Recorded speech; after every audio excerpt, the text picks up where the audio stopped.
That's the way podcasts always start like that, where it's like you just Yeah. hop in the middle of a random conversation. So I agree, it's a conversation, you just, continue it from wherever it started without, having, an obvious lead-in for a guest or something.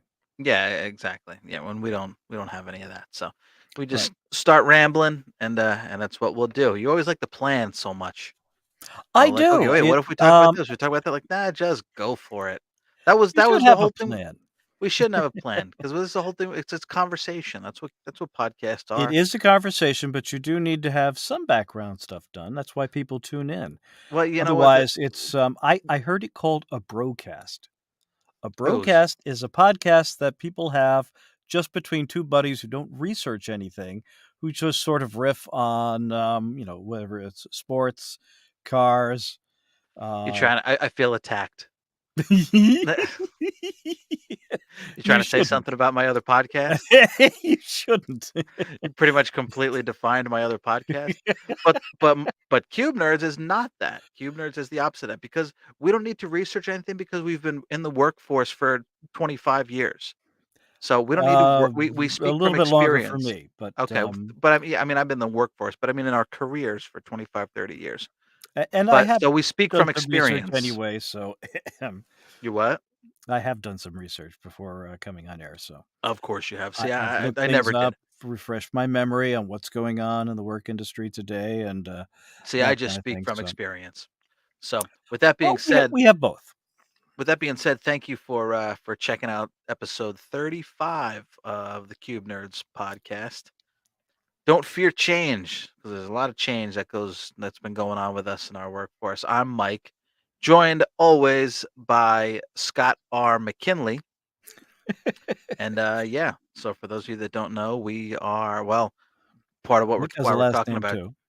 Yeah, but it's not necessary. You have a professional name. I just have a just normal name. That's true, I and can it's be not a Mike. stage name, it's my real name, so, Exactly. Yeah, but it's your professional name. I can just be Mike. You need to be Scott R. McKinley. right. Although I Yeah. am known as Scotty amongst, a lot of the voice, industry, Oh, well, there you go.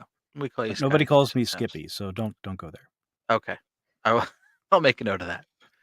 But yeah, so for those of you that don't I know, the made Cube that Nerds up. podcast is just us discussing our journey through the workforce. And now, again, talking about change. Lots of change has been going on. If you've been Yeah, listening to recent episodes, Scott has been on the journey of a completely different career path, while I have just recently started a slightly different career path. So, lots of change, adapting to change, completely changing, fearing change, all of that stuff we're going to talk about tonight. Um, yeah. So first off, how's things? How's things? How's life? How's pretty life good, treating you? actually. I'm feeling pretty good. I'm, good health. No cold, no COVIDs, uh, no allergies, because this is the time of year where allergies start to pop. I could tell because my driveway is green, Yeah, and I with could tell all the because pollen. my daughter's nose has not stopped running for about a month. Yeah, Yeah, so and all of that stuff does and I'm kinda lucky. hmm and my throat has been starting to hurt when I swallow tonight. Um, Uh-oh, that could be coming from my wife's strep throat that maybe I caught. probably So is. it feels slight right now, but hopefully that it doesn't last too long. But yeah, Well, so that's don't how give we're it to doing on me. the health Last thing front. I need is a computer virus, but, But sorry. wait, do I have a noise for that? Let me see. Um, You have a soundboard? I do. You know that. Let's see. Do I have a noise for that? Yes, I knew There that, you but go. there you go. Or maybe there you go.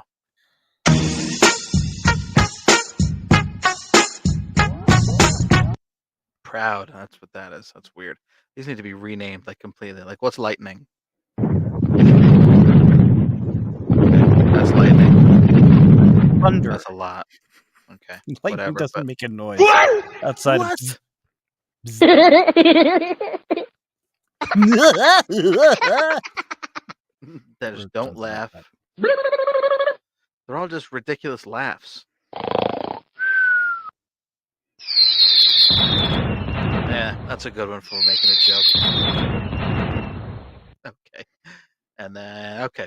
Anyway, Yeah, I have a so that's little that. sound box too that Darius gave me, but, the battery has run down on it, or I would bring Yes, that it out and you would hear it go boing and other, um, riffing, classics of the of yesteryear.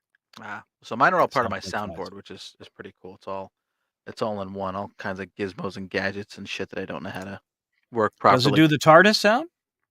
No. Well, Like the what what? The good is just it then? From the Doctor Who. as Yeah, it's no, it does not do that. or Oh, that sound you're talking about? Yeah, no, it doesn't do that. Why uh, why why what a random sound. Why would it do that?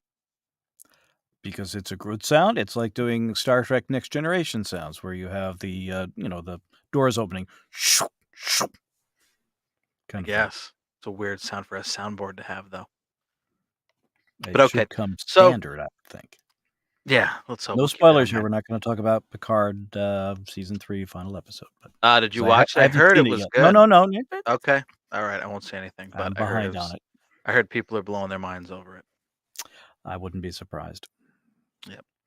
Alright. So, talking about change, Yes. so I am well, no, I'm a week and 2 days into my new role, and I'll tell you what, for any Sopranos fans out there and Phil Leotardo talking about how many years he spent in the can, I feel like that's me every time I explain having a Hmm. new role to somebody. I must have told, 10 people that, "Well, I've been doing support for 20 years, and then now I'm trying to adapt to my new role." So I've spoken about that at nauseum because now I'm like, again, almost not scared of change. I mean, I was a little, but it's tough to adapt to change and the mindset that I'm in my new role. Like, 'cause it's very different. It's not, "There's the problems that are sitting out there, go get them. Go answer those questions." It's a lot more open mind thinking, "Here's the problem. Okay, let me see what I can do to get that answer for you," and then reach out to whoever I need to get that answer. It's still problem solving, but, yeah, it's a very much different approach to it that, yeah, that I'm still kind of adapting to. Do you feel at all nervous about it as far as, uh, stress goes or strain? No. Is that under control? Sometimes what I've heard is a little stress is a good thing, keeps you on your toes. Mhm. And if it doesn't become an overwhelming, crippling kind of thing, it can actually give you a little bit more energy and a little more, uh, almost being like caffeinated or something, where you're just you're on point more often because of it. You're more awake and more ready to roll with the new position. I mean, I guess there's a little bit of stress. Not stress of worrying like, "Oh, man, I don't think I can do this," but stress of worrying that, like, I don't know what I'm doing yet. But it's Yeah, all stuff that comes in time, so the stress doesn't last well too put. long. And the people on my team have been excellent. Very much like, "Don't worry about it, don't feel overwhelmed about it." And when they lay down a whole ton of shit that, like, I'm like, "Oh my god, what is all this? I have no idea what this is." It's always preceded by, "Don't worry about all this, you don't have to remember all this." It's like, "Oh, okay, good." So, it's really not so bad. Um, yeah, I mean, it's really, I mean, especially compared to, doing support, there's a lot less stress. So that makes it great. Um, Okay. I definitely enjoy the open mind thinking that I didn't have before. And again, doing support for a really, really long time.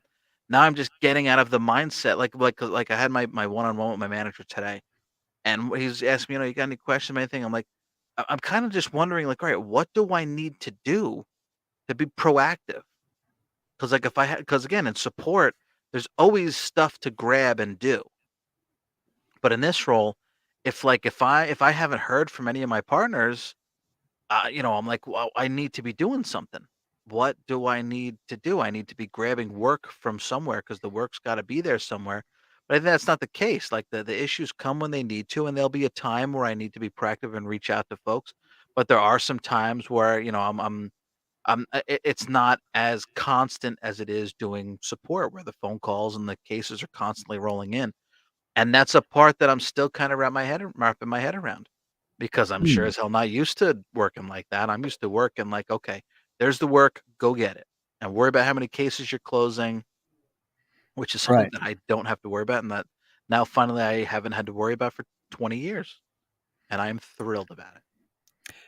Well, you probably can't give any specific details of what it is that you're doing, A little but, bit. can you give an example of one of the kind of things that you've been asked to do in general terms? So generally, my role now is just to be like a liaison between my company and another company. Okay, So, and then I'm just answering any issues or questions that come up with another company. I just have to make sure that they get the answer or let them know what I can do. Sometimes there's billing issues and stuff like that, but it's really just being the liaison from one company to mine. And then I just whatever their question or issue is, I just have to resolve it and find out, get the answer wherever I need to. that's very interesting. My, younger son, Kevin, d Mhm. did something like that when his company did business with Comcast, and, Okay. 'cause he's in, computer, uh, don't wanna get into too many details, but computers as well. Mhm. And so, with their systems being integrated with Comcast systems, and he became one of the liaisons between the 2. Okay. Yeah, So it's an and that enjoyable was a role. little stressful for him, at least at one point, just because it's a lot of responsibility. Do you feel more, the weight of that kind of thing as A opposed little to a little bit. Um, I definitely feel a little bit of that. It's like, yeah, like because this role is definitely a more important role. Like if my partner's not happy, if I was doing support and they weren't happy, it was kind of like, I did the best I could. Here, if they're not happy and I lose their business, I'm really fucking the company, and I'm losing money for the company, which is obviously a very bad thing. that would be a bad thing, yes. Yeah, but that's not something, I mean, knock on wood, that's not something I don't know if I'll have to worry about, because some of the folks that I work with now, I did work with in support, and a lot of them have had a lot of positive things to say about my interactions with them, so that's a good thing. So I'm already going into it with people who are like, "Oh, yeah, I love Mike. Mike, you know, Mike's one of my favorites." One of them said today, they said, "Oh, Mike, I already know Mike. Mike's one of my favorites." I was like, "Oh, okay, great." So it's again, it's change, but not a huge change. But something that what the hell were we just talking about? Because I had something that transitioned to it. Stress, change, shit, I lost it. Let's talk about going back to just switching to the job in the first place. Oh, okay. So when I moved so I was with, for any new listeners, I mean, old listeners would probably know this. So I was obviously with the last company I worked with for 12 years. I've been with this new Right. company for 8. Wow, it's been Um, 8. yeah, our fellow cube nerd Bert, um, His when birthday's he coming up yeah, when is it? Thursday, Okay, let me make a note of or is that. it Friday? Let me It's let's see. Thursday or Friday. Hey Siri, oh, Thursday or Friday, I need to know because I need to make a note. Fuck. Well, I'll get it for you. Okay, let's get that while you're doing while you're doing that. Um, yeah, so Bert came with me to this new role Thursday. and Thursday. Okay. Hey Siri, Happy birthday. remind me on Thursday to say happy birthday to Bert.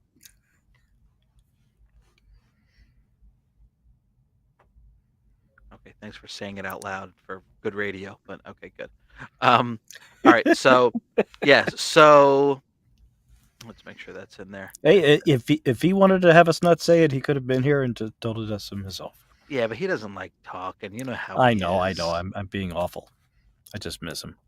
I still want him to do a full blown comic for me, but I can't get him to do that. At least he's doing the cover work for it, and he's Yeah, doing a kick ass job too. But we'll plug that at the end. I don't want to digress here. So when I we agree. got to this new company, Yes, again, fearing change. One of the biggest reason why I didn't want to move to this new company was the commute.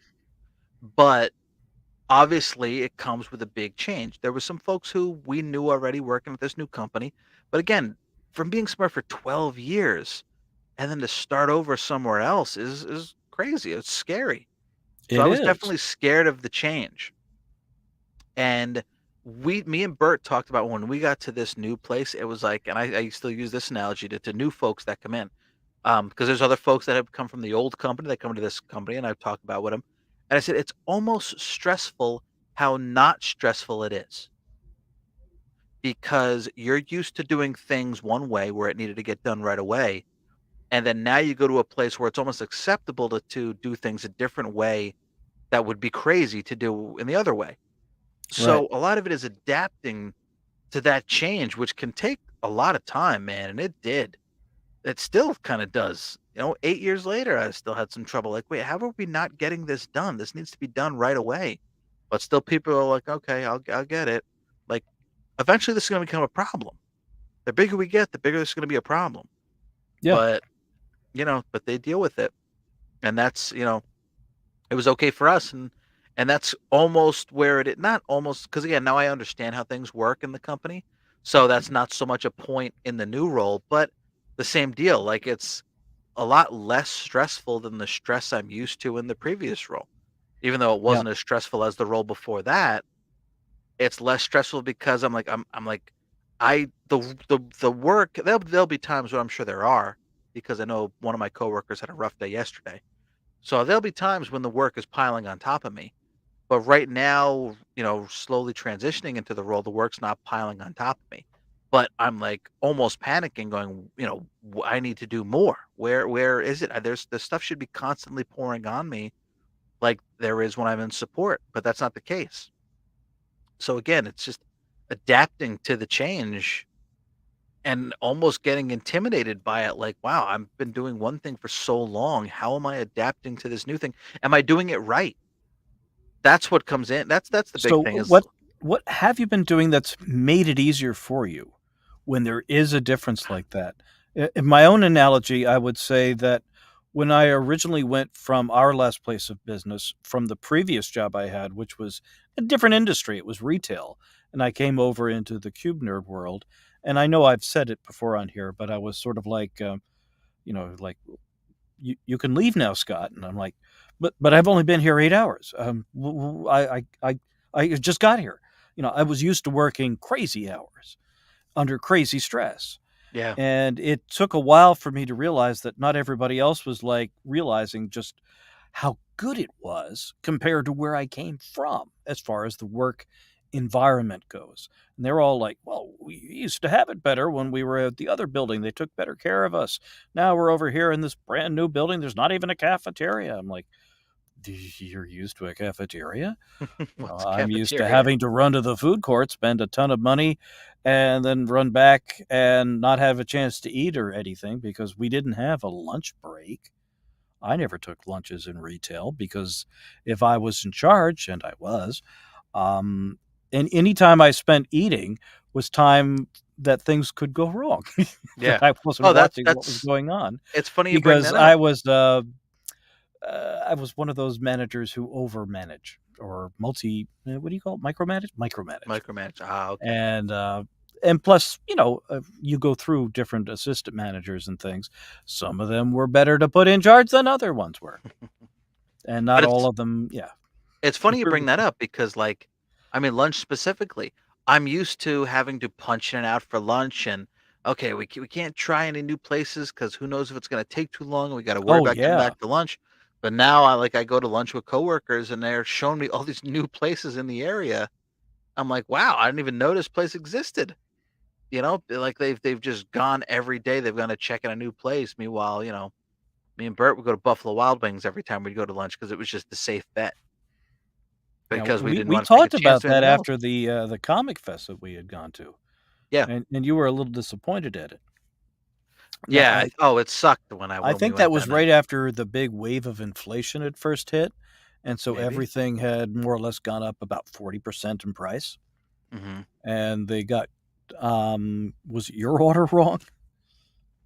Yes. So they Wow, they good pissed good off the wrong memory. person. They pissed off the wrong person because I remember you'd worked so hard that day and you were looking forward to this and you were like, "Oh, yeah, yeah, not Right? happening." That's how it goes. When you look forward to it, and then they fuck it up, you're like, you just feel so defeated. You know who has that luck? My father.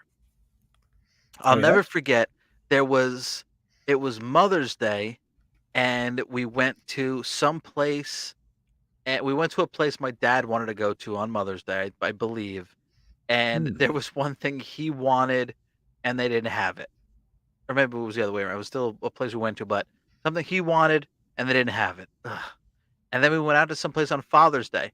The one thing he wanted, they didn't have it. Like, oh my god, like, that's just the constant luck that he has, and I have that luck a lot too. I mean, clearly, you saw. Man, I'm looking forward to this meal so bad, and then and it sucks or it's not what you wanted, and you're just so defeated. Like, man, I just wanted this so bad, and it's my dad would say that's life's little kick in the nuts.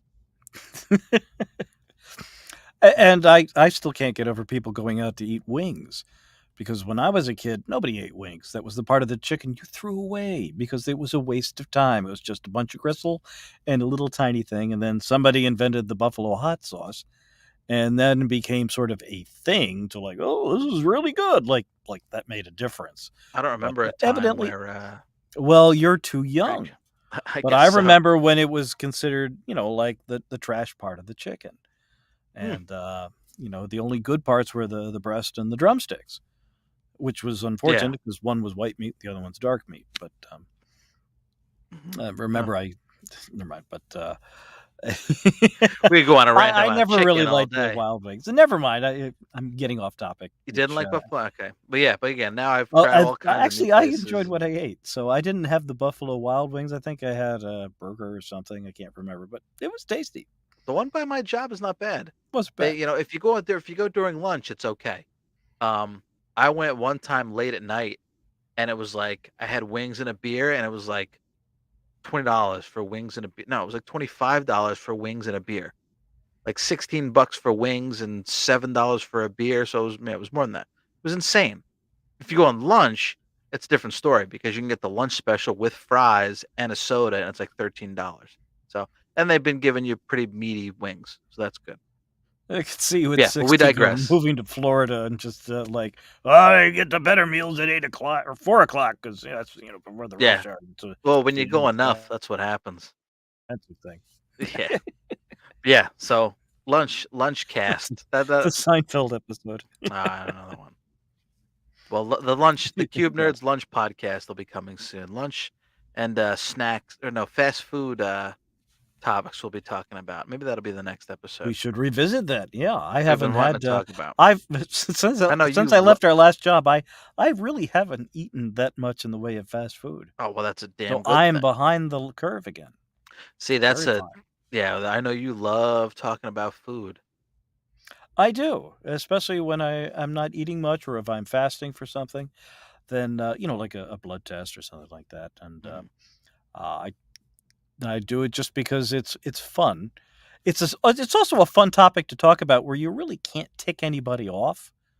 It's not like Mm, talking politics or religion or something. It's that's like true. you're talking about fast food, and if you take that seriously,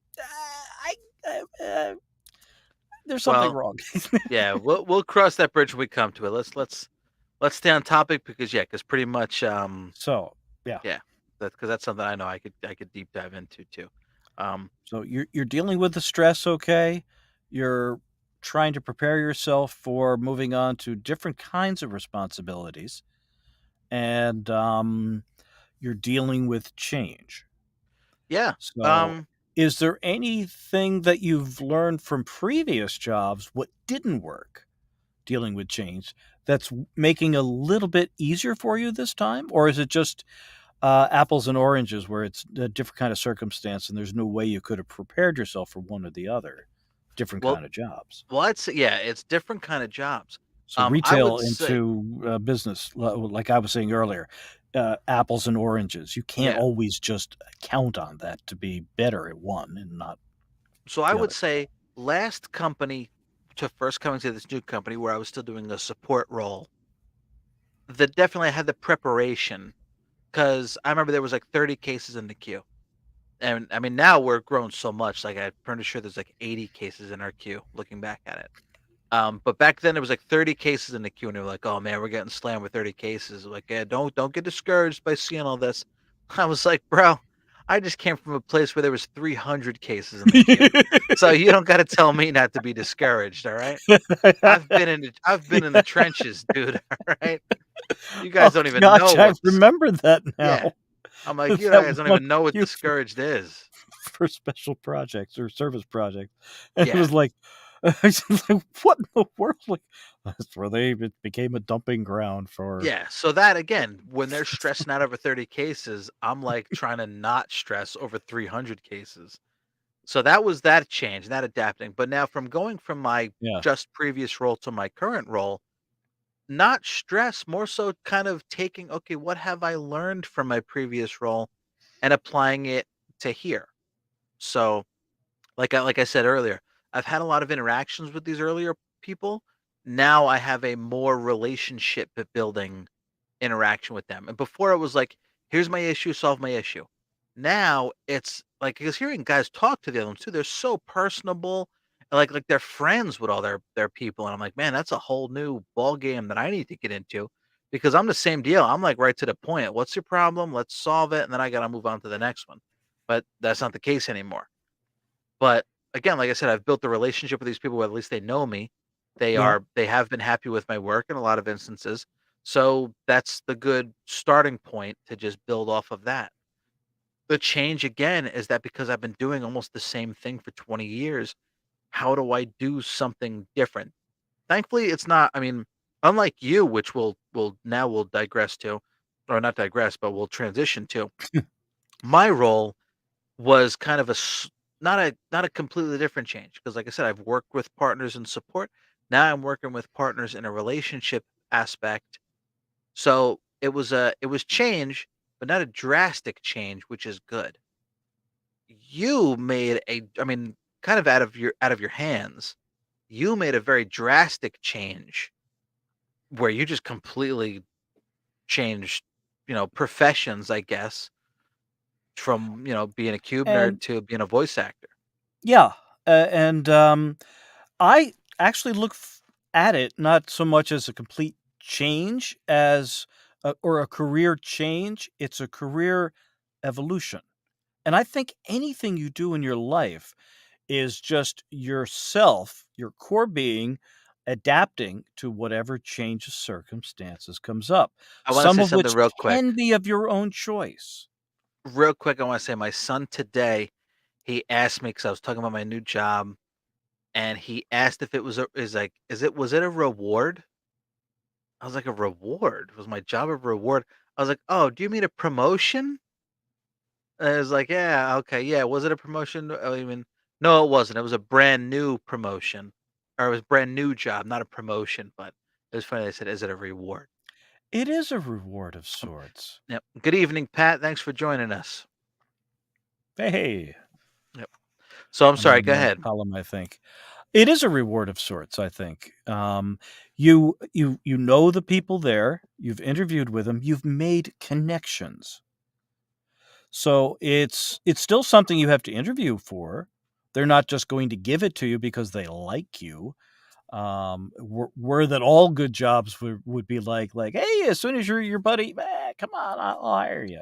You still have to fit the right role as far as that goes. But maybe not a reward, perhaps, but it's something But you've earned, yo, yeah, I'd say that for sure. But again, it's not and a you worked hard at it. You have you put in the time and more, more than just time. You put in some good brain power behind it too. So yep. all I was saying is that I really see this when you go from one thing in life to another. It's an evolution. It's a growth, as it were. So yes, I'm doing something completely different, but underneath everything, what I'm doing now has roots in everything I did before. So That's my good. Here, my keep, first keep talking. I got a mess I got to clean up real quick. oh dear. My Okay, well, beard overflowed. when I started working, little retail kind of jobs just to be able to afford spending money because back then we had to buy albums because you couldn't just listen to it somewhere, online. You could listen to the radio, but you couldn't, like program what songs were coming up next. That didn't actually happen for years and years and years. So if you wanted to hear music of your own choice rather than just a grand style that you tune into on the radio, you had to buy records. And most of the time, you didn't get to listen to them beforehand. So you sometimes bought bad records and you had to make up for that by buying a really good record. And anyway, so you needed spending money. I got little jobs like at restaurants and things. Fast food was my first job. And then I worked at a Quick Check, which around in New Jersey here is a little express store where you go in just to grab milk and bread and things. How long has And Quick Check been around where you worked at a Quick Check? they were around since at least the 70s. Really? Yeah, I th Not the really? same Quick Check that's around now. Yes, the same Quick Check. It's just that back then they made sandwiches without computers and things. But, Wow, I feel like yeah, I've never heard of a Quick Check until, like, I've made my 2005. chance. You can still have somebody slice their fingers raw on those, really sharp cutters like my manager did at one time. But, anyway, I'm not very good at working at a Quick Check. But, that kinda thing. It's, but everything I learned from one little kinda job made sense in the other. So, the first big job that I had that lasted for years was at the bookstore, where I Mhm. worked as a bookseller, an assistant manager, and then a bookstore manager for years. And I really, really do still read and love books and the people who read and love books too, Was that a and Real yeah, quick, was that a bummer? Because I mean, you've obviously always been a book fan, so yeah, you got a job at a bookstore. yeah. Was it a bummer that being like, working at the bookstore didn't pan out to be like, your life career because you love Oh, it books so was much? awful back at the time. I, interviewed to be a book buyer after getting, like, manager of the year kind of award, for Walden Books, and, I didn't get the job. They said I didn't have the business background that they were looking for, and, that was with Borders. When, Walden Books bought Borders and changed their name to Borders because that was the brand everybody thought was forward thinking. Mhm. And, so yeah, that was really crushing, actually. Plus the stress I went through as a day-to-day manager without an end in sight was pretty awesomely destructive as well. I was very young, though. I had very little experience with anything else. I spent 2 years recovering in a video store as a manager, where I just took a break from one form of retail with another, but still in the entertainment industry. Mhm. And then I worked for our job where I was, with, customer service and then tech support and then finally in training. But Yeah. my point is that what I'm doing now, narrating audiobooks and voice acting, all of that came from previous experiences with books. There's audiobooks, there you go. I know the authors. I still follow them and I still follow the books that are out there and the books that I still have to read, then I still read. And the experience I have with, audio as far as reading and things, I got most of the software experience at our last job, Mhm. So that's interesting. and I So, yeah, so really it miss the last project. The audiobook I've just been working on was released today, 4 hours ago or 6 hours now, I guess, on Spotify. Spotify is now selling audiobooks, Oh, really? and Okay, that's interesting. yeah. And so we're getting it, produced through a whole bunch of different outlets, but Spotify is the first that's come through on it. I'll give you some Aha. more information on it later, but, Yes. We will be sure to plug that at the but end. I was gonna say that half of it when I was actually doing things that I hadn't done before, this audiobook encompasses a little bit of music, Okay. and, Is it another Beatles book?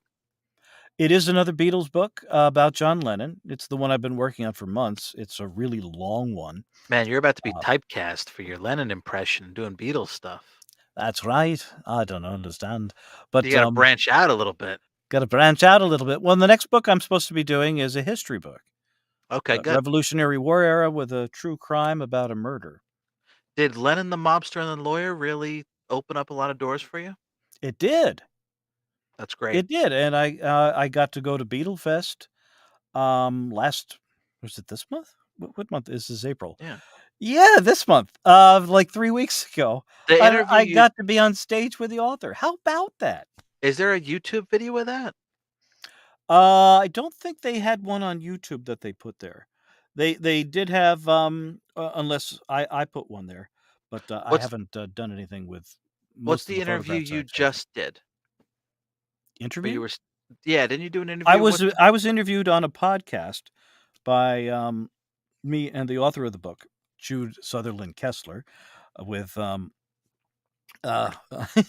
the guy who does the Breakfast with the Beatles Boston podcast, I'm sorry, Boston radio show. He does Oh, Breakfast with the okay, Beatles for Boston at 91.9 FM. His name is, Chachi Lupreet, and he also does a podcast called Getting Back to the Beatles okay. with, and that's it hasn't come out yet, that episode, but it was a pretty good and a very intense interview for me because no one's ever asked me about, Yeah.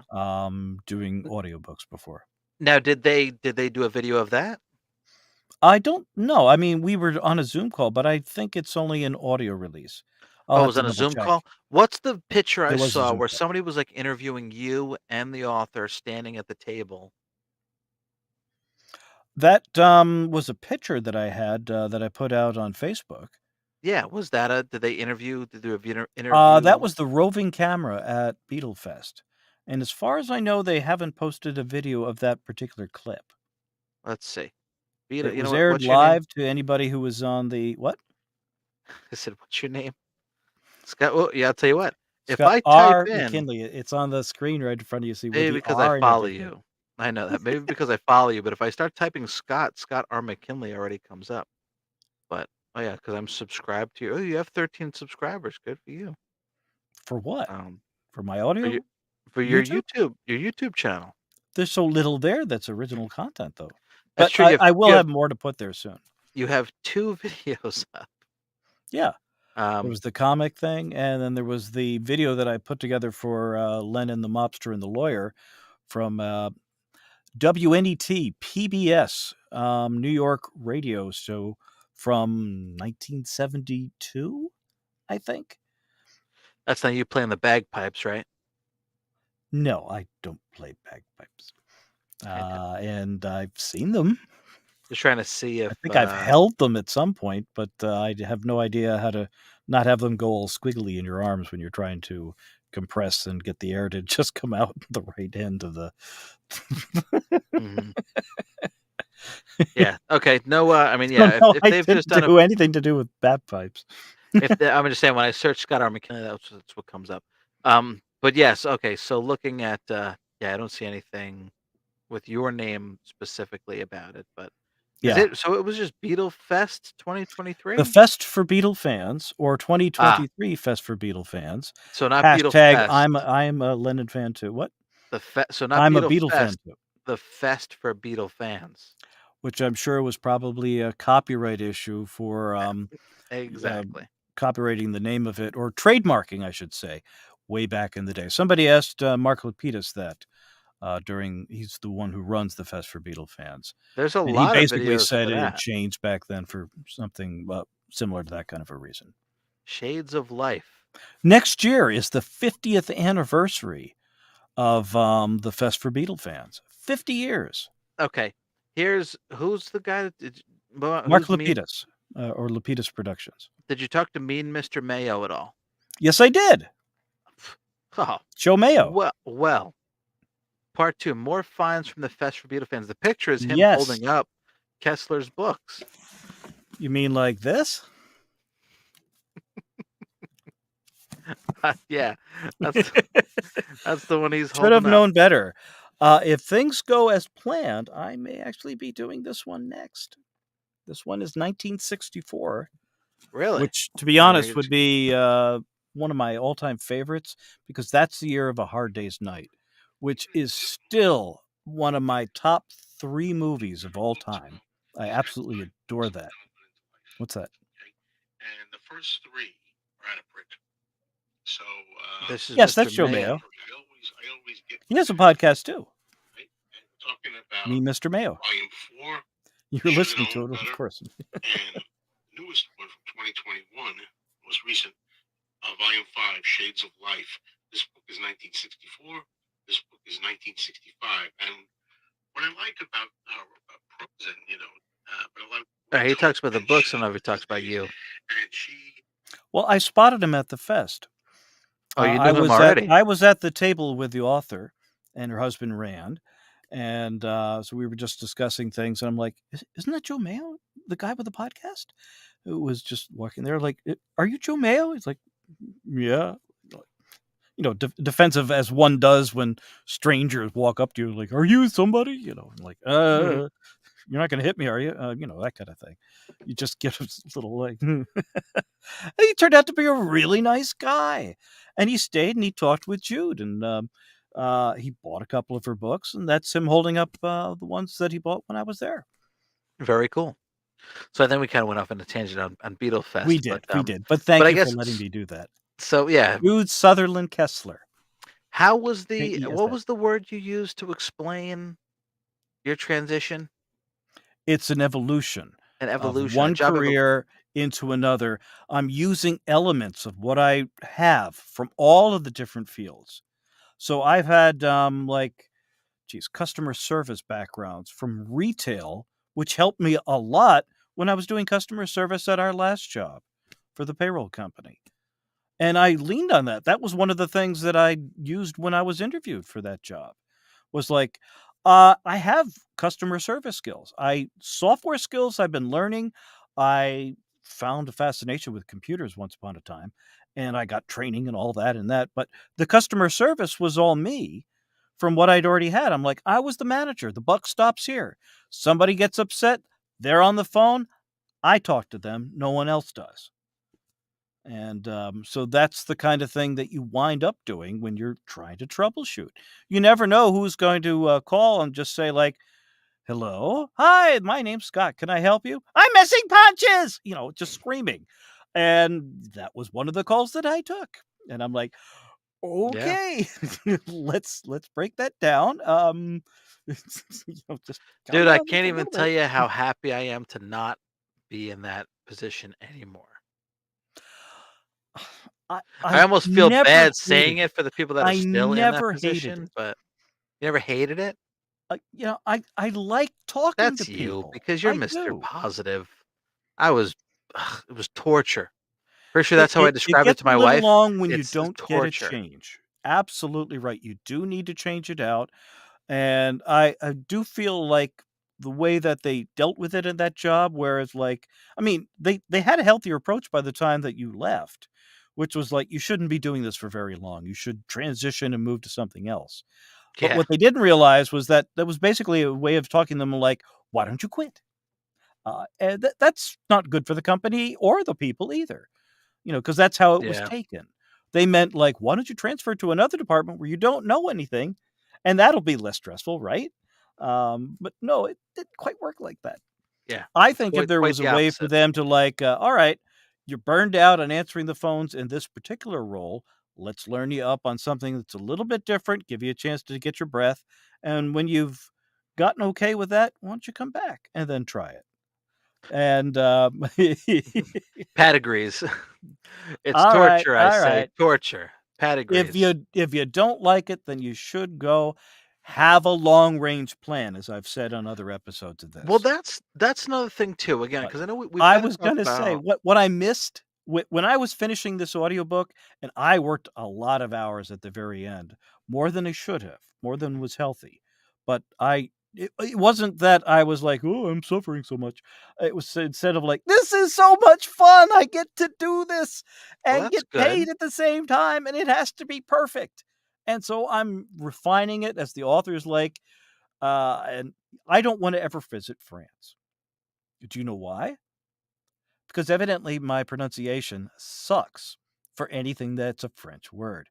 And therefore, I have mispronounced whatever the name of the roads that are there, the arcs, and everything What, except Eiffel Tower. I was pretty good while with you've Eiffel been Tower. reading the book? Like, have you had to read Oh, the French Beatles spent a words? lot of time in Paris, and John Lennon had his honeymoon there. And I'm not even going to tell you where because I might mispronounce it. Oh, but you got to work on that shit, The man. author was so good at coaching, and her husband knows French, and Oh, I'm like, good. "Oh, well, why don't you voice it?" I felt like such Yeah. an Can amateur. you edit in them saying just that word and then go back to you talking? No, that sorta doesn't work. Half the time when I'm editing myself in, the trick is you don't just dub in 1 word or I even, know. a It was half a kind of a line or joke. something. It's actually an art form of trying to get it so it doesn't sound like you had to redo that part, didn't you?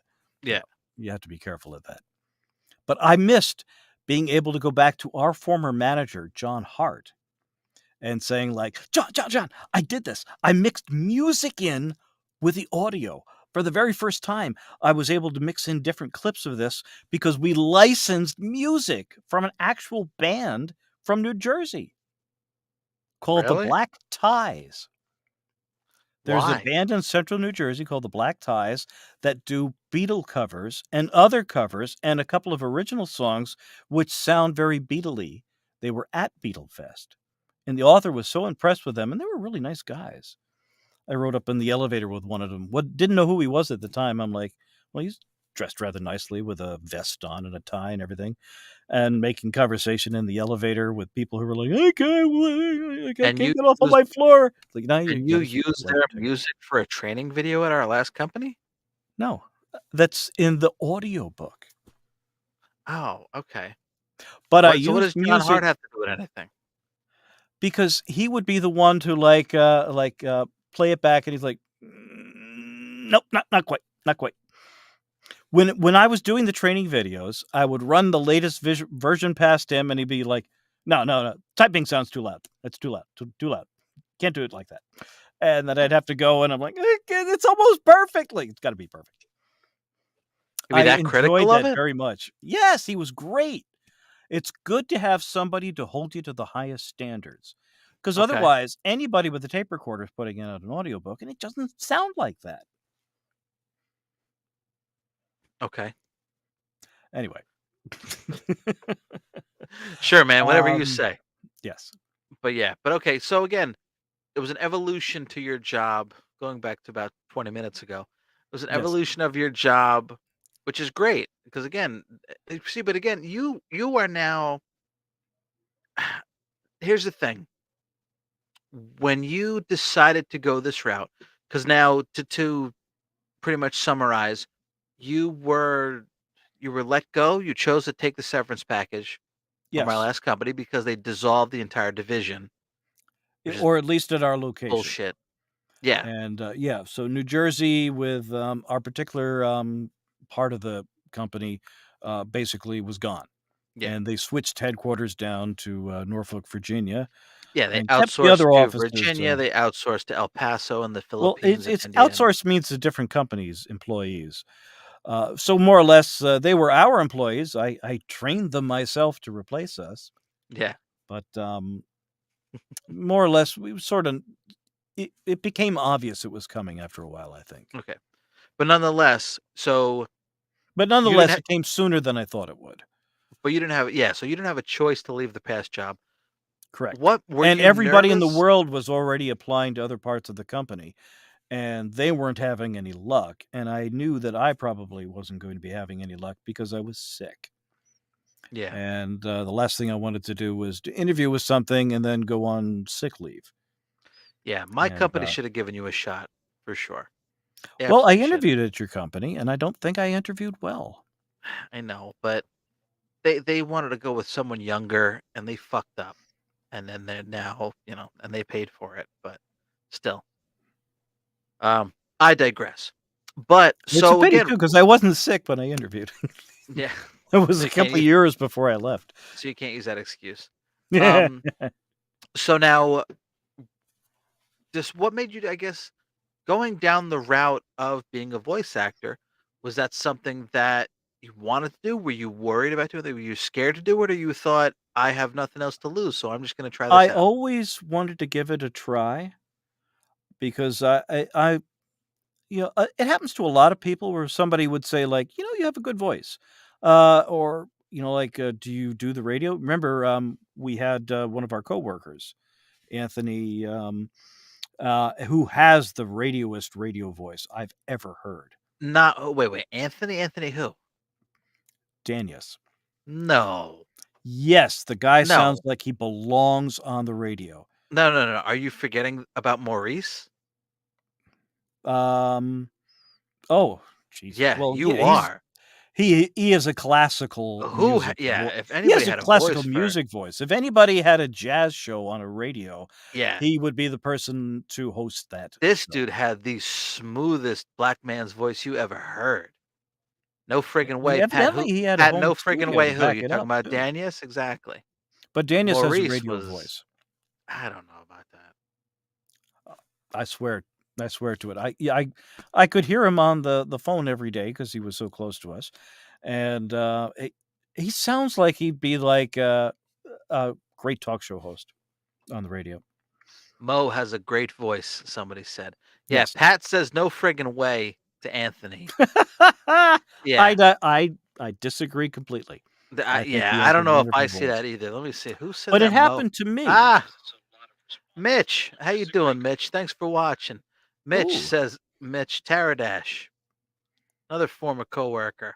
He said that Mo has a great voice. Mitch knows. Mitch knows what's Mitch up. does too. Mo, yeah. Well, that's Mitch too. Everybody loved Mitch. We know that. And don't Um, forget, Mitch had been on an episode on television of To Tell the Truth. what is To Tell the Truth? And I did It's not a know game that. show from back in the day. Wow, that's cool. I'm gonna have to look that up. That sounds Just fitting. I feel like that would be hilarious to say. So it was in anyway, the '60s from what he had told me, but oh, okay. I miss It's every probably on YouTube. I miss so many people. You ain't The lying, best man. people. Yeah. I mean, we just built such relationships at that place. It was wild. You know, and I think about too, because I'll tell you what, my current office does not really have a cast of characters like my last office did. My last office had a very much diverse We characters. did, didn't we? Yeah, my new place has a lot of like younger people. I I don't know if competent is the word to use. A lot of young competent people. You know, yes, I was an imposter in 1967. That's what Mitch said. There you go. That's interesting. Great memories, Scott. Well, Um, we talked a lot about, some of the stuff that he liked that I just happened to yeah. like, Jack Benny, for instance. So Pat, I don't know if you're on Facebook, but if you go, but Mitch is Gosh, watching over on Facebook. So we'll have this discussion now. Mitch, Pat Izzo says, tell Mitch Luigi needs to give him a haircut. I don't know what that's referring to, I don't but know if either. yeah, but if you guys are on Facebook, you can chat together, or so Mitch is Yes. on Facebook, Pat's on YouTube. But so again, what I really wanted to know about Yes, you, Scott, yes. was what made you wanna go so did you feel like you just had nothing to lose, and that was it? Yes, I also wanted to make a break from what I had been doing. I had a chance, after being laid off with a severance package, so it did give us a little bit of a cushion. To be honest, though, my, wife did have to go back to work while I was off sick just so we could afford, the medical insurance, Mhm. and, so that gave us a little bit more of a cushion too, so that I didn't have to quite try to find a 9 to 5 job of something I didn't wanna do again. Because I really liked the creative aspects of the last job that I'd worked, and I was pitied that, it sort of ended after a while. Once the training program sort of changed and it changed hands, and Mhm. then it went right out of our department actually, and then nobody was doing training any longer, who actually worked for our department. So we're Yeah. being trained by people who had no idea what we did, and, that's just the way that it happened after a while. So I didn't feel as engaged as I had been, and I wanted to be engaged again. So once I had a chance, I thought I wanted to really give it a try. I've read books out loud without even a thought of doing audiobooks for decades. Even so much as to tape recording a book back in like high school. And what a I've time to be actually alive, written a man. script for a radio play back when I was in junior high Really? Do you as, still have one of it? our, no, I wish I did. Oh, so yeah, why Um, haven't you done that? well, I just don't have it any longer. Do you If remember what I'm it was not about? mistaken, the cassette went I wrote it with somebody else. There was a TV and radio series called You Are There, which Okay. is, CBS, and at the time that it was done, they had basically real people from CBS News pretend as if they were there during a historical event and covering it on the radio if radio had existed. Mhm. Some of the That's best cool. episodes they ever did were like the Battle of Gettysburg, and, you heard people who'd covered, uh, the D-Day landings during World War II being announcing that, "We're here at Meade's headquarters. This is John Daly with CBS News. You are there." And instead of hearing the teletype machines in the background printing all the paper, you heard telegraph as the communicators are coming into the headquarters for the Northern Army. And now let's go out to the field with Richard C. Hautelet, who's out there with the soldiers. And I wrote an episode of Balboa discovering the Pacific because he was the first European explorer to actually cross from Central America, I believe, not in Panama, but right above Panama, where he was the first person to stand on the crest of the mountain to see the Pacific Ocean. So the first European to see the Pacific Ocean from that side. And so I hear you. I almost thought that was Pat. Anyway, I got a kick out of it. I'd been doing that for years, and even at our last job, I had a caller once, a real client who called in and like, you know, I work at a software company and we do educational software for kids. Your voice would be perfect. Can I give your name to my boss? I think you'd be great for one of our projects. And I was thrilled to hear that. And I didn't hear back, but that's okay. Yeah. I Um, absolutely always thought you had a voice for radio and shit like that for sure. Always so positive on the phone, I mean, you always said things so positive and always the tone in your voice was good. I always thought that for sure. So it was you going that route seemed like something that was definitely obtainable. So I went at it with slow, sure steps so that I knew what I was getting into so that I wasn't surprised. And I'm finding that with all the experience I've had of every kind over my last few decades, um, it all comes in handy. Nothing goes to waste. It's sort of like I'm on groups on social media like Discord, and they're all younger than I am. And every time I come into a group and I'm like, I'm a little bit older than the average guy. Well, I'm older too, And he'll like, don't tell anybody, but I'm actually 50. I'm like, I'm older than you. Eh, Oh, I didn't realize. I'm like, well, yeah. thank Young you. and But all I mean is that I hear all these people like, okay, well, how can I get started doing this and make a lot of money? And I'm like, you don't. It's like what you got to do what you love. You really do. If yeah. you want to stick with it. And you have So to that realize it doesn't just come you have a face for radio. Oh I dear. was gonna say that saw that joke coming a mile away. Thanks, Mitch. You have a face for radio. As soon as I said a voice for radio, that's what crossed my mind. So thanks, Mitch. Yeah. Anyway, it just seemed that if I had any talent, I would give it a chance without, and this is the big thing, undermining myself by second guessing. And that's the whole fear thing. That's the whole thing about change. Because in the past, I'd always let it defeat me, just being so nervous. And if you really want to do something with acting or something, being nervous doesn't help. Anytime people So want is to that how hear you what you looked can at it? do, the safer you are is the quieter you are, and the quieter you are, the less effective you are. Is that how you looked at it? And you go, well, if I get nervous, it's not going to help me. So I just might as well not be nervous. Uh, I guess so. It doesn't come that easily to me, But to be honest, I got sick of the way I've always reacted in the past. Every time I had a challenge, I would second guess myself, or I would over explain things or overshare. All those kind of things you do when you're so full of self doubt that you're not quite sure what to do. And this time I thought I wouldn't do it that way, and I'd do whatever it took. And I made sure that I wasn't leaning Interesting. on things. I have I used to smoke cigarettes. Yeah, I don't smoke marijuana or anything. It just never really got a taste for it, I guess, is the way you put it. But so I stopped smoking like over 10 years ago. I don't drink anymore. I stopped drinking like 4 or 5 years ago.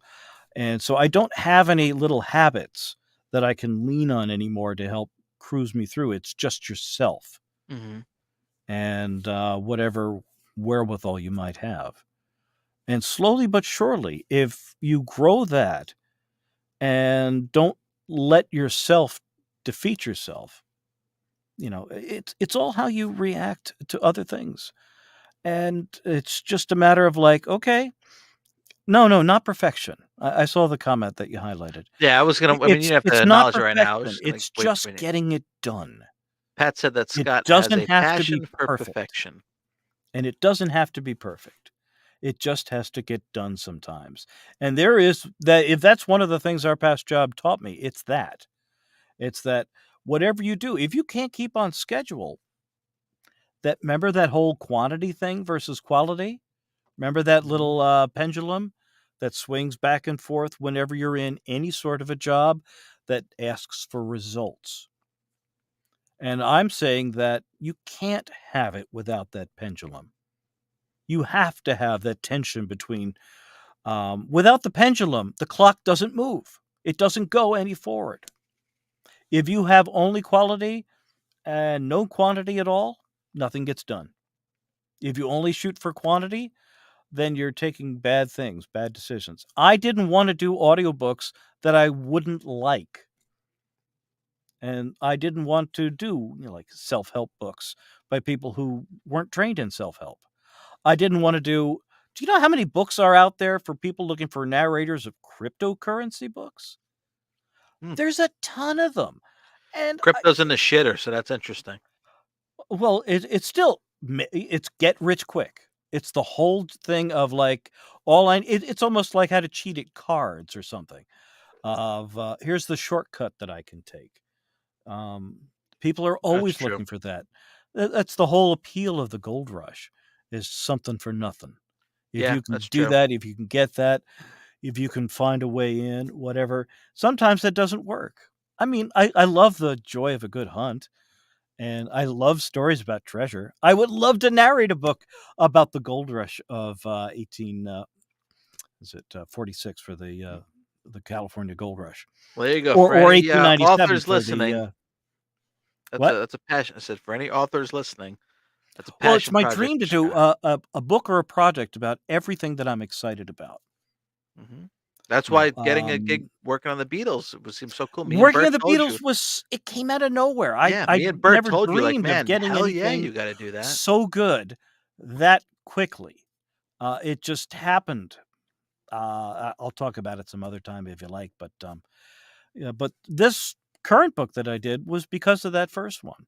The Yeah, author loved the job I'd done with Jay Bergen's book so much that she wanted me to do her book and to sort of bring it to life so that it wouldn't just be me reading out something.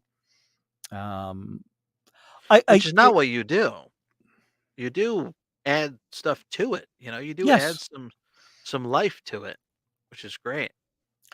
well, I try to. No, and normally in an audiobook, when you're listening to it, if it's normally well narrated at first, and you listen to the sample and you're like, "Oh, I like that guy's voice," or "I like that lady's voice," or girl's voice, or whatever. And the reason you like it normally it's because it's got a really low baritone kind of tone to it. You're falling asleep. I see you.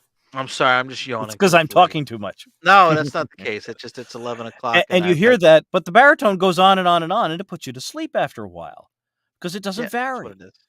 Yeah. And I don't have that low of a tone.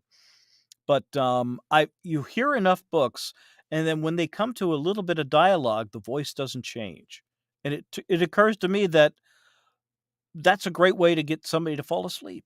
If Yeah. the voice doesn't change, why did you bother? That's you know what, that's what I adapt to when I wanna write a comic book. I think of what's the type of comic book I wanna read, Yeah. so that's what I write. Like what you're saying here is if I'm doing my job, I'm trying applying, "Okay, how would I want this to be done? That's how I'm gonna do it." And that's a good approach on all of it, and that helps keep it fresh. And exactly, and Well, I if just know it's which ones I enjoy listening to the most, mm, and I use that sort of as a blueprint, or a jumping off point from where I can take it. And so the best Beatle book I'd ever listened to was by, an actor named Martin Jarvis, who's a good voice actor. He also did the, audiobook for A Night to Remember, which was one of the all-time best books on the Titanic, for instance. okay. Plus, he reads Dickens like nobody else. Oh, good good actor.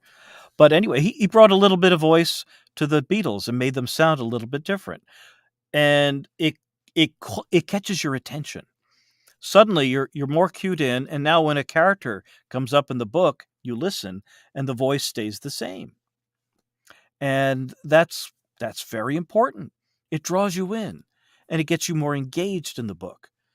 Whereas I'd listened to a book, I don't know who the narrator was, but somebody had done a book about Monty Python making of the life of Brian, somebody who was actually there. Um, and the book had taken years for whatever reason to come out. Each of the Pythons wrote a different introduction to the book, and they were all hilarious. Michael Palin wrote one on, like, remember the day we made up the author as a fictional character, meaning that the person writing the book didn't really exist. It's just a character who's a Python creation. Mhm. That's funny. John Cleese was writing about it as if it was like, this is a wonderful book in all of the senses. It taste. Oh, the taste delicious. You could just feel that little crispness on the edges of it. Oh, and it feels just like a book.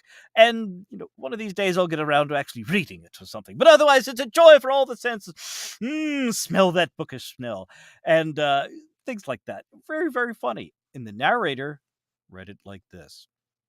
And then John Cleese said, "Well, that the smell sounds good, smells good." He didn't change his voice at all. I'm like, "You're doing a book where all the pythons have a voice in the book and plenty of quoted dialogue, and you can't even give us a little taste of what they sound like?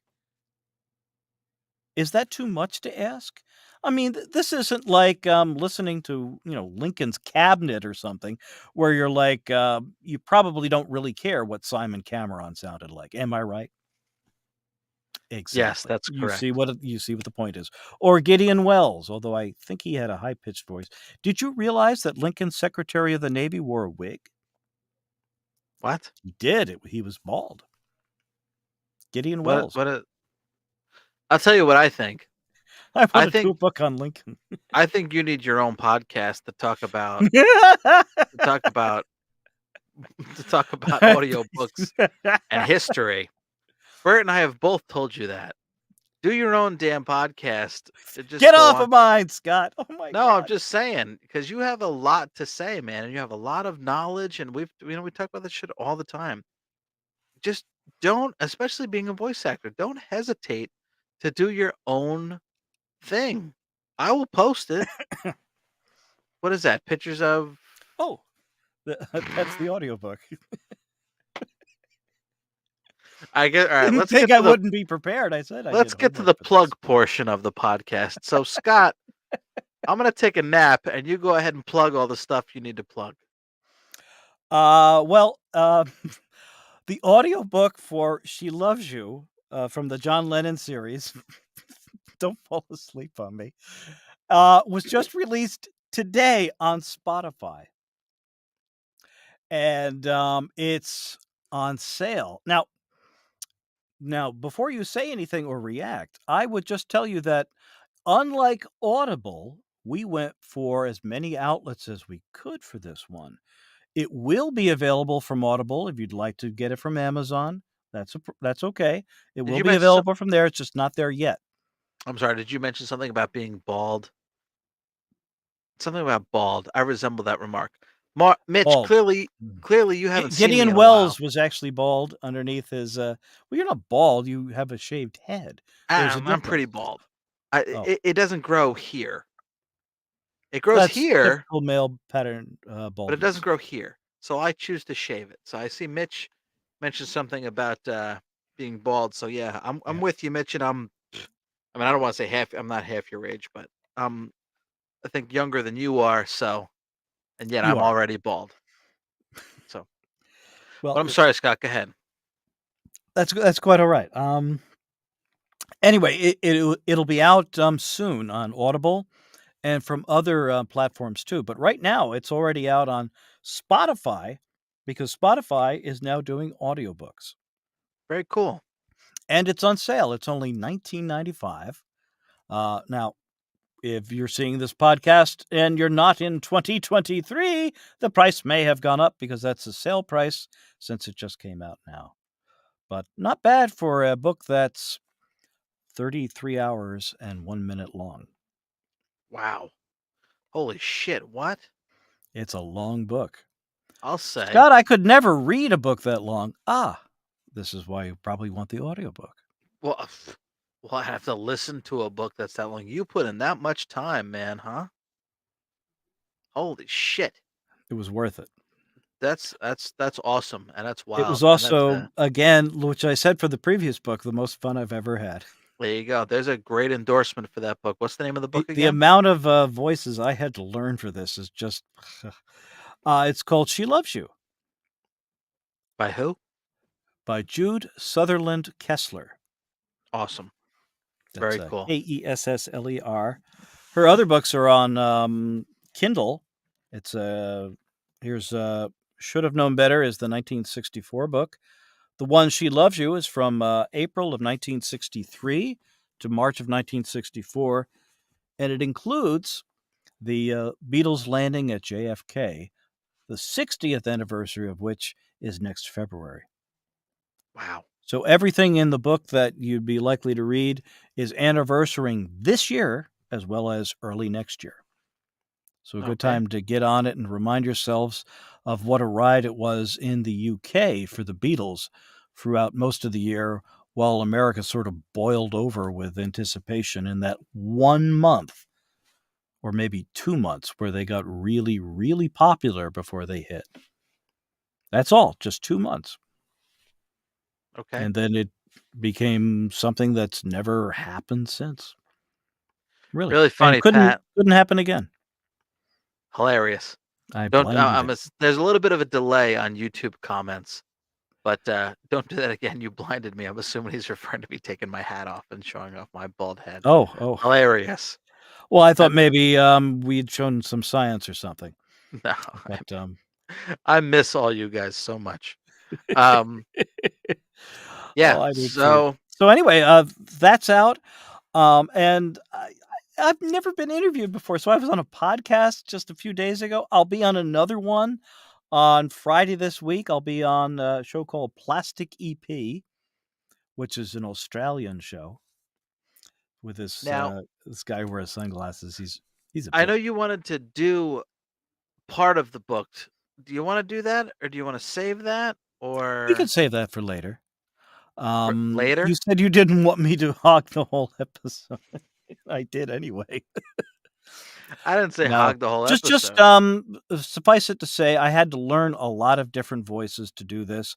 I hope I didn't overreach. I could already do the Beatles fairly well because I've been doing impressions of them since I was a little kid. Just one of those things you did. When the Beatles were around back in the 60s and they sounded different and everybody likes a British accent, you try to do it. You just unconsciously just try to see if you can do it, if it sounds like it, right? And I've been doing that for so long, I'd Hmm. stopped even thinking about it. Because as a kid, any time you're doing an adult voice, it doesn't sound right. You're a kid. Never occurred to me I was getting better at it because I was getting older and my voice was changing. but evidently it did okay. Yeah. So I had to learn about 20 or 30 different specific voices for it. Wow. Yeah, real ones. So I had to Wow. go out and look at that. And the ones I couldn't get recordings of to do, I sort of had to at least get in the ballpark of and then run it by the author. And sometimes by some of my UK friends in the voiceover field, So I'm gonna tell you, man. including a couple of other narrators who've done Beatle books, Yeah, like you need your own Peter podcast Kenny. just to talk about these types of kind of because like my late friend Alan wanted to be a voice actor, but like it wasn't so like you couldn't do your own thing back then. Now, I mean, like you said, you went to class, you joined groups, you have a lot more opportunity to do it. Yeah. Now, And which the is cool. pandemic, believe it or not, the pandemic created a lot more outlets for it because it Yeah. shut down all of the non-internet ways of communicating. But there's even technology now of where you can record your own voice and stuff like that. So like we could hire somebody to draw a cartoon and we could record our own voices. Like if we wanted to put in the effort, we could do this on our own and put a cartoon on YouTube. I mean, my friend That's Alan true. missed out on all that. Me and him would have had a fantastic podcast together too. Um, but so I mean, that's something that you have available, which is great. I could So see you writing scripts for it.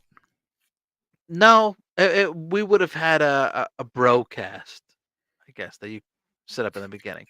Good night, Pat. Thank you for listening. I know it's getting late. Good night, Pat. Gosh, Yep.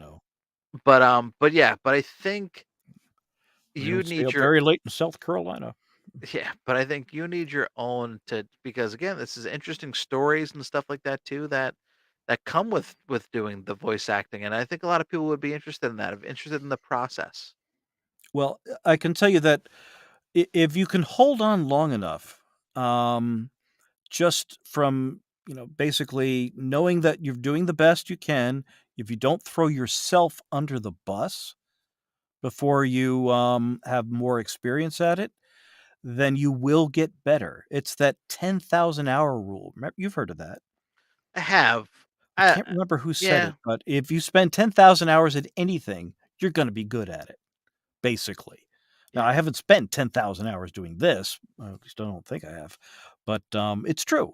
If you don't deep six yourself by just second guessing, trust me, there are plenty of other people out there who will be more than happy to have you just not if not go away, then just not be quite as loud because, everybody would like a little bit of attention, I think. And so if you're hogging a lot of attention, it doesn't really fit too well. It doesn't feel good for me either. Mhm. So I try not to do that. And yet I'm taking over the podcast, as you said. So I I'm don't feeling think bad about that. I don't remember saying that, No, you didn't. but okay. But now I'm feeling kind of bad because it's been, we've already put Pat to sleep. And Well, it is I should let us get back 11, on track a 20 little after bit. 11. Well, That's I more or think less everything I was going to say okay, so that's good. as So far as what I've got going on. and that's what I But said. I had you we did want to mention since we're talking about coworkers that did you want to mention that now yeah, or we can mention that now. I mean, I don't know, obviously can't say shout out, but yeah, we Hmm. lost for those that don't know, listeners that don't know who are, we used to work with. We lost one of our previous coworkers, Tom Smith, Yeah, um, who was an absolute character. I mean, I've got stories about him for days that I've heard, that I've seen. Yeah, he was an interesting person. But apparently, yeah, he passed away about a day or two ago or a few days ago. So yeah, so we want to send our condolences out to his family. And I mean, yeah, he was married last we saw him. We haven't seen him. I mean, I haven't seen him in a couple of years. I know some folks still kept in touch with him. But yeah, we want to send our condolences out to his family because it seemed very sudden. yes. And it's a shame because yeah, he was fairly young too. So, but I know he ran pretty hard. So And if I'm not mistaken, I think he was the first person to go to the company that you're working for now. I think so. Maybe the second. first or second, but I remember him telling me about it, Yeah, I think he was the second because the and same so person that got me the job, I think got him the job. he was very generous in spirit. Yeah, I still have a coffee mug on my desk that he gave me. Really? Yep. He's the one who convinced me to drink chai tea, and I've discovered that it was actually quite tasty. Yeah. He gave me one time I burned my hand on a cup of coffee and he had coconut oil at his desk and he gave it to me and I said, "Here, try to just rub this coconut oil on it That and it'll sounds take like care him. of it." And I was like, "Wow, yeah, that's interesting." Yeah. Oh man. Stories for days about Tom. He was an interesting person. Yeah. Everybody knows that. Even I mean, even the folks at my current job, when I mentioned I told them, I was, "Hey, you guys remember Tom?" And they were like, "Oh yeah, I forget the way they said it, but they were like, yeah, very, very unique individual." They said, or yeah. So, but yeah, so that's a shame to hear about that. But Anyway, you're just around the wanted to game so mention that. long. Yeah, you're around the game so long, stuff like that happens. Thanks for letting me go on about this. I do No appreciate problem. it. That's why, like I said, I mean, we talked about change. We kind of talked about Giving the shout change, and then outs. you got into the details of your change. Which again, you have stories for days you could talk about. So I think you should, you know, Well, do one your own. last thing since we're still on the topic with, ex-coworkers of, I did wanna give a shout out to, Colleen Bryson, actually, because, if it wasn't for her, the training videos I did for our previous company would never have been on YouTube, Okay, and that really did inspire me to keep creating, and there you go. and one Very of the interesting. things that I'm still part of this thing because 'cause I'm still hoping to do some training in the role and not just acting and not Okay. just narrating, a Yeah, little bit like of you said, e-learning. an evolution of your career. So your stuff from then led to where you're at now. Absolutely right. Yeah, perfect. So yeah, I'm gonna plug my stuff. Please, you've got amazing things coming out that I'm surprised you didn't wanna talk about more, but, Because it's not what we're talking about. I'll plug it at the end, but it's not what we're talking about. We're talking about change and jobs and everything. You're kind of trailing off of what the Cube Nerds podcast is about. But to well, plug maybe my we should stuff, adapt the Cube Nerds podcast to evolve too. but you know how much it's gonna take? Changing the logo, changing the No, name, don't changing change all the this stuff. logo, it's the one of the best things about it. I love the Logo, logo. yeah. Shout out to my good friend Travis Phillips who designed the logo for us. Um, so anyway, be sure to go follow at CWL Comic on Instagram, or you can follow me on Twitter at Mike Spear Jr. And um, I have a Kickstarter running right now for issue 2 of my comic, the Championship Wrestling League, right now. So be sure to back that. There's different rewards like physical copies of issues 1 and 2. There's T-shirts, pins, stickers, all kinds of cool stuff. That you can get as rewards, and actually you can even get drawn into issue 3 as a fan in the stands. So yeah, be sure to check out my Kickstarter. It's live right now for about another 29 days, and yeah, back that and help me out. Send me your money, and I will send you cool stuff. Will you be at any, comic conventions coming up? No, no, I won't. Not even Thriller? No, Thriller's not a comic convention. You mean It chill? isn't, but it tends to have very creative people there from lots of different backgrounds. Do you mean Chiller? Not Thriller, Yes. Chiller. Oh, I'm sorry, that's what I The meant. The the one in Chiller convention. Parsippany, New Jersey. If I had a lot more to bring, then yes, I would. Right now, I have one issue of one comic book. I'm not going to spend the money on a merch table or a vendor table for just that. But if I had a lot more product to bring to the table, then yes, I would. But I don't see me hitting the convention circuit for quite some time. But if this Kickstarter kicks off pretty well, Kickstarter Comics is a thing where people who literally just publish their comics through Kickstarter to Kickstarter backers, and that's how they get funding for it. So if this kicks off pretty well, maybe I'll go down that route. But right now, yeah, we'll just you know right now, I'm just trying to get my book out there for people to enjoy. So back And my I still Kickstarter hope we can talk more CWL about it. No, I'm sorry.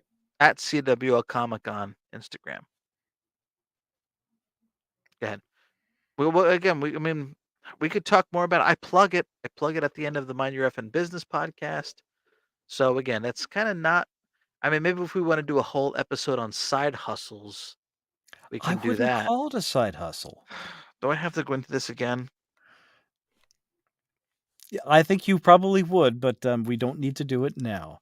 It's called a side hustle. That's like a that's terminology for there's a term that's used for it's called a side hustle.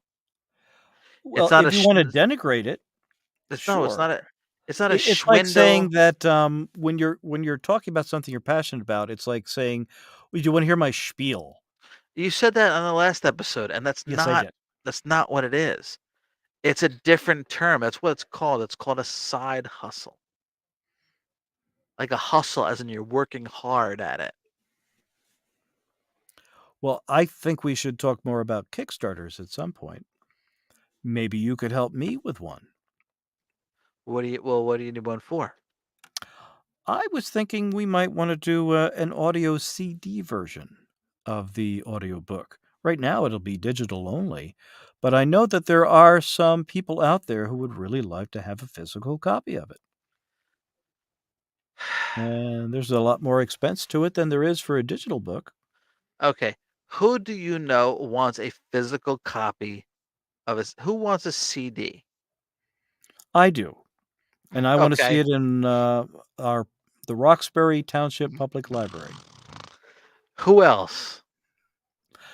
My mom and seniors in Okay. Again, there you go. Dude. There are people who do not like apps. There are people who do not like digital, who do not do you know how many people have listened to audiobooks in the US? It's less than 50% who have ever listened to one.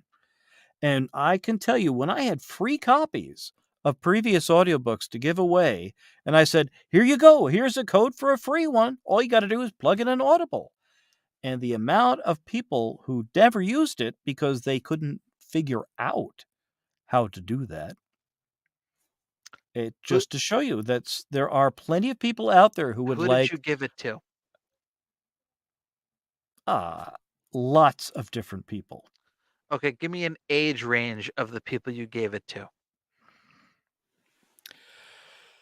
Oh, let's see. The youngest would probably be about 30. Okay. I don't know that I've given it to anybody younger than that. So okay, I mean younger people, I mean one aren't reading books. So that's They why are. audiobooks are not as prominent. They are reading books. Okay. That was one of the surprise findings that the ebook revolution never happened because even Gen X kids prefer the printed something to hold in their hands than they do for an ebook. I don't blame them.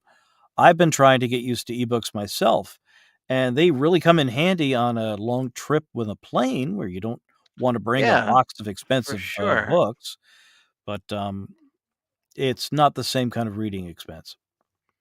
Mrs. Calabash. Do you get this inside joke? Because I don't. Mitch said, good night, Mrs. Calabash, wherever you are." I do, I do. I think that's Jimmy Durante?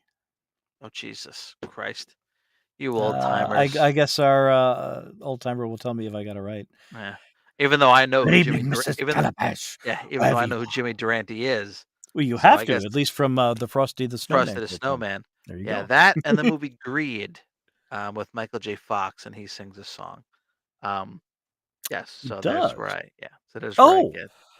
well, I've seen Greed, I He just didn't sings remember Rinka-Dink is it Rinka-Dinky Rink Doo? a dink a doo, a dink Yeah, a dee, a dink. yeah. Um, it's a funny movie, actually, which reminds me to watch it. Um, yeah, okay.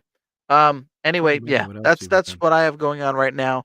Or you could just go to my Instagram page at Mike Spear Jr. and I have a little linker in my bio. You can click on that. You can see the link for the Cube Nerds Instagram page, the Cube Nerds Twitter, the Pop Quiz Apparel Etsy page that sells the Championship Wrestling comic book as well as some pins designed by fellow Cube nerd Bert Ramos.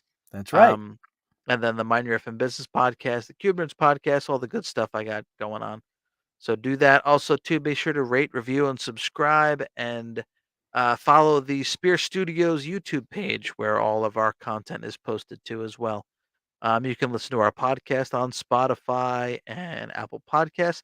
Well, we're getting a lot of 5-star reviews, I believe, or the Mind Your Effing Business podcast has some 5-star reviews. But yeah, all that stuff makes a difference. So make sure you're Yay! rating, reviewing, and subscribing on everything because it always Shout helps. out to Seth. Yes, shout out to Seth who helps me host the Mind Your Effing Business podcast.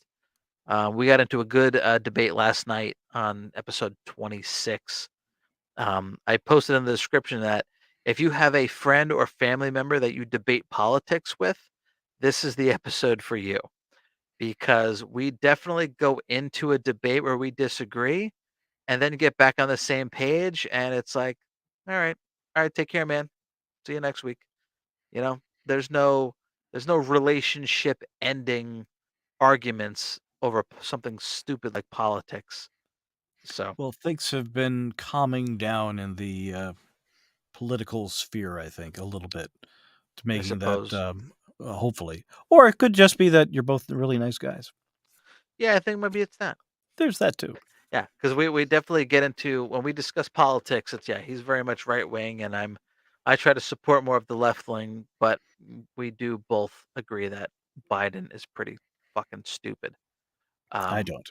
you don't agree with that? I do not agree with that at all, and that's one of the reasons why I don't like to talk politics. I don't like to Because talk politics either.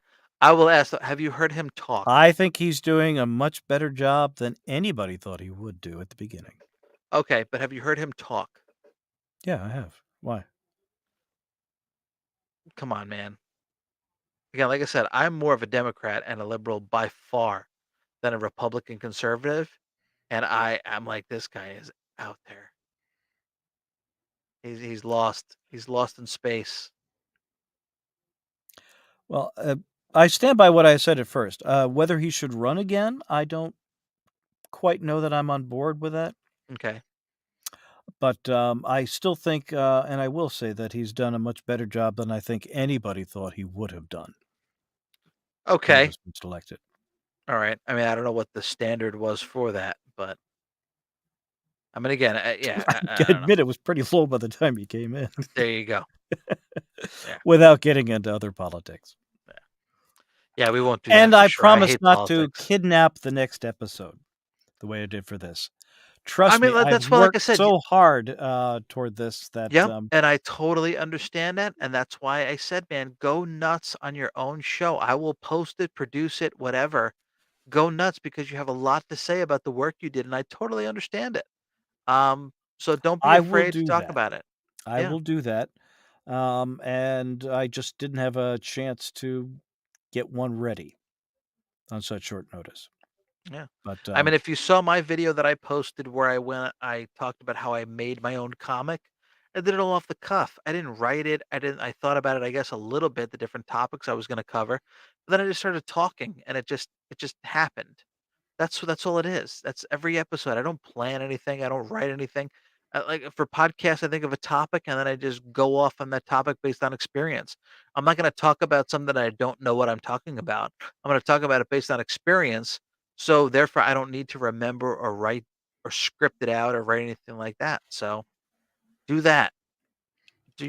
Go nuts. go nuts. Yep. I will. All right. So But we'll still keep this going, please. yeah, for sure. Yeah. Well, let's try to make this a regular Tuesday thing.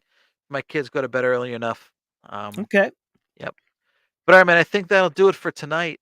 Yeah, another good episode down in the books. I mean, Cube Nerds is I mean, I won't say very popular, but it's popular. I think our fans we listen to, they really dig it. So I want to hear more from them and make sure to join the Cube Nerds Facebook group. And yeah, we'll just keep things going. So It sounds good. And we'll come up with alrighty, a real sir. fun one for the next episode, too. Yeah, we do. We have to think of something good. Maybe we'll jump to the fast food because I think that's always a fun topic to talk about. Yep. Yep. So Or snacks. yeah, Uh, snacks is a good one. we could do one just on vending machine snacks. What to Yeah, avoid, what that's pitfalls to look snacks. for, and just how long does that stuff stay in that delivery truck before they bring it in? Remember that Yeah, one day no. where it was like 120 degrees in each of the boxes, and people who were near it were like, you're putting that in, not taking it out? I don't Because remember it that. already looks like it's obviously melted, whatever it is. I will have to hear that Oh, story. yeah, it's not my fault. That, and I wrote an article a long time ago about keeping candy at your desk and why that could mean something. So we'll discuss that too.